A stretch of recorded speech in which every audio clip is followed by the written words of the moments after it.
I am Freya Moonborn. I'm a werewolf and proud to be so. And let me tell you a little about who I am and where I had come from. I was born to a pack of werewolves. I'm pure born. I was born with the mortal soul and the wolves. It's a blessing. For we never feel the need to turn or let the wolf out, or the slightest bit of anger letting out a wolf we can't control. Because we are the wolf. We are one, and always in full control. But this means we can never be normal. There is no cure. And for being born under werewolf parents, our eyes come out as yellow as a full moon.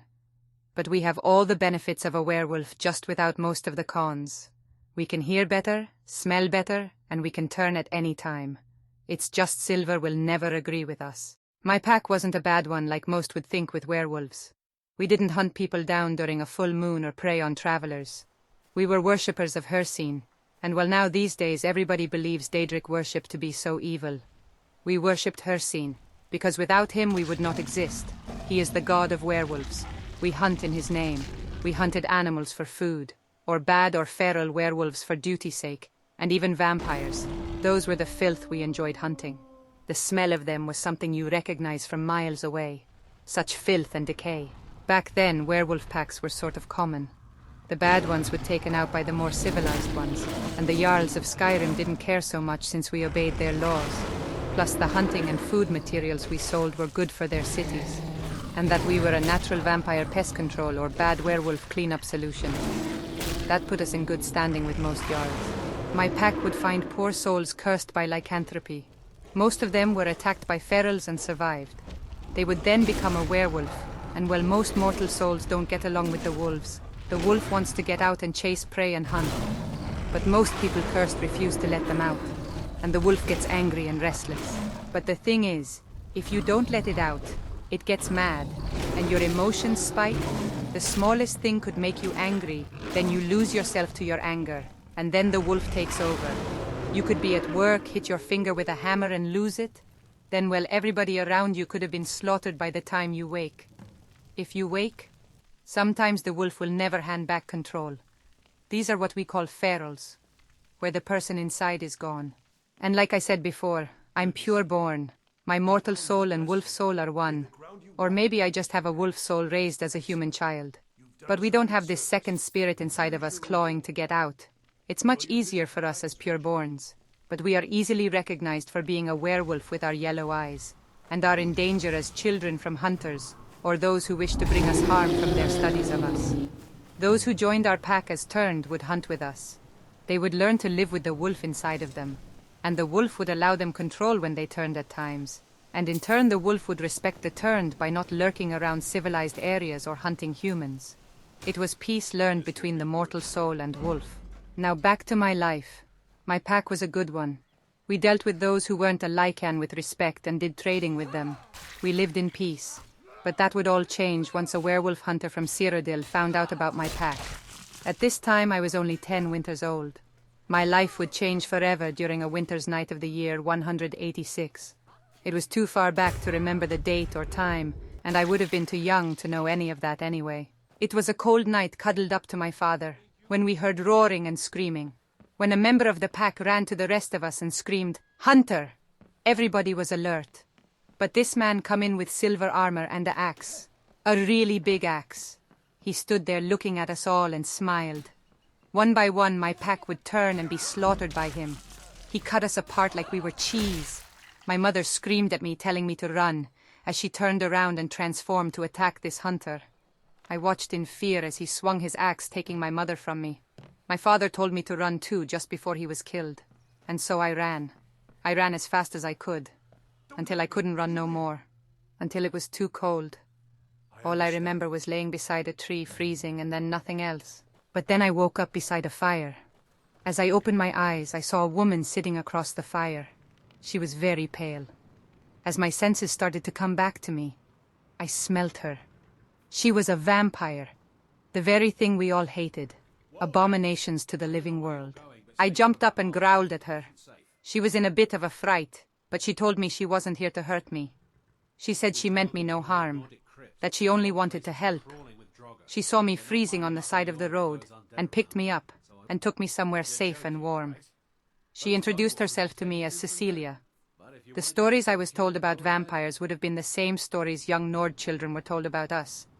And well, she didn't seem to be evil or bad. She was nice and helped me. So I sat down and she brought me food and water. I felt safe. I told her my story about how my pack was slaughtered, and when she found out I had nowhere to go. She took me in. She taught me how to rely on the blade and not on my gifts as a werewolf. That for those that would hunt me or her, would turn our strengths into our weaknesses. She told me she was around 200 years old. I couldn't believe that. She looked so young for 200 years old. But she told me about vampires, that they can live forever. Some of the stuff she told me about vampires were bad. But she told me it was a choice. You could either fall prey to your own desires for blood, or you could do some good with the power you have. We trained daily with the sword and shield.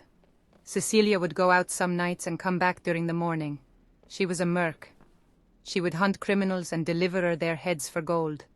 This was also how she fed. She fed on those who had given up their rights to live, by killing the innocent. She would also rescue people who were stolen by vampires or wizards or bandits. When I reached the age, she took me along. She only hunted at night since she was at her strongest then, and her prey were tired. She would let me turn and slaughter the scum we were sent after. But sometimes justice was dealt by the sword and board. I went on hundreds of jobs with Cecilia. We were a lethal unit to any scum we were sent after. But when I was 17, I left Cecilia and went out on my own. I joined up with a rather different group of warrior women called the Women of the North. They wore next to nothing and loved the company of other women. As did I, for I've never been interested in the looks of a man. I was with them for 3 years, until one night Hircine had come to my dreams showing me the face of the man who killed my family. I had a hunt on my hands. Hircine told me it was close to home but past the gate over the mountains. So I went south into Cyrodiil, finding my way to Bruma, where the people there were all talking about a famous werewolf hunter gathering at the Gerald View Inn to talk about his stories on slaying scores of the foul beast with an axe made to cure them of their lycanthropy.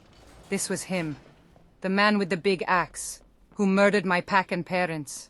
At night I walked into the bar and he caught me in the corner of his eye. He looked at me and smiled. He saw my eyes and knew what I was. He told the people in a silly manner to watch out. A pup has come to avenge its pack. He knew one day a survivor would show up. He thought I'd turn, showing the people of Bruma that a monster was there. Then he would have had the town guard on his side if I turned. I just smiled at him and lunged at him. His face lit with fear as he went to lift his axe to strike me down. But by then my sword was already in his belly. I took off his head on the floor in front of all the scared people there. He thought I'd turn like the rest and be slaughtered by that axe. Cecilia taught me better. The people ran scattered with fear on what had just happened. I went to grab his axe so no more werewolves would ever be harmed by this thing. But it was so heavy. I left Bruma before the guards could catch me. A few miles past the border gate, a ghost of the man appeared in front of me, scaring the life out of me. I pointed my blade at this ghost, but it talked in the voice of Hircine. Hircine had rewarded my hunt by turning the head of the hunter I took into the Savior's hide. From then on I returned to Cecilia and trained daily on how to use the axe. And as I got stronger, the axe became easier to use. Now when I use it, it's like swinging a stick. I learned the name of this axe, the Rufel axe. It was created by the Daedric prince Clavicus Vile during a deal with a mortal to cure his daughter of lycanthropy. Clavicus Vile deals were always double-sided. If you asked him for a mountain's wealth of gold, it would come crashing down on your head. This very axe was made to kill my kind. Now it will be used by me as my weapon. What is my life like now? Well, I'm a mercenary like Cecilia. I ended up helping a turned werewolf from hunters, and Hircine once more rewarded me with the ring of Hircine. I also ended up talking to the prince who made the Rufel axe, but when he asked me to slay his hound Barbas. But I refused, probably because me and Barbas were similar in some way. So then I was rewarded the Mask of Vile. I made a home out of the bloated grotto for its peace and safety, and its connection with nature I've always wanted. Well, I just found out that her face tattoo wasn't actually on during most of that, but that's alright, fixed it. So, hopefully you guys have enjoyed that.